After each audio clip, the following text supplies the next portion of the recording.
கிச்சனில் ஈஸியாக குயிக்காக ரவை லட்டு எப்படி பண்ணுறதுன்னு பார்க்கலாம் வாங்க. நிமிஷத்தில் பண்ணிடலாங்க.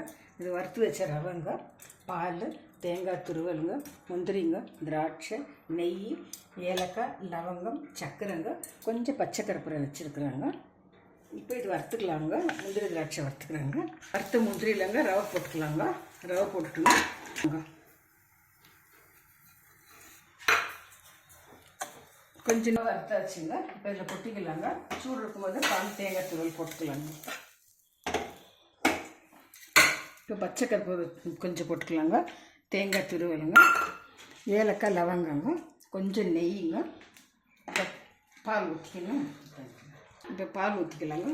பால் ஊற்றி குழஞ்சிக்கலாங்க ஃப்ரெண்ட்ஸ். ரவை லட்டு ரெடி ஆகிடுச்சிங்க ஃப்ரெண்ட்ஸ். வரலட்சுமி பண்டிகை ஸ்பெஷலுங்க இது. நாளைக்கு செய்யறதுக்கு இன்றைக்கே பண்ணிவிட்டாங்க. அந்த ரெடி பண்ணி ஒரு ஸ்வீட்டாக ரெடி பண்ணலான்னு இப்போ பண்ணியிருக்கிறேன் ஃப்ரெண்ட்ஸ். வரலட்சுமி பண்டிகை ஸ்பெஷல் ரவை லட்டு பண்ணியிருக்கிறாங்க. நீங்களும் ட்ரை பண்ணுங்கள் ஃப்ரெண்ட்ஸ். லைக் பண்ணுங்கள், ஷேர் பண்ணுங்கள், கமெண்ட் பண்ணுங்கள், சப்ஸ்கிரைப் பண்ணுங்கள் ஃப்ரெண்ட்ஸ். ஈஸியாக செய்யலாங்க இந்த ரவை.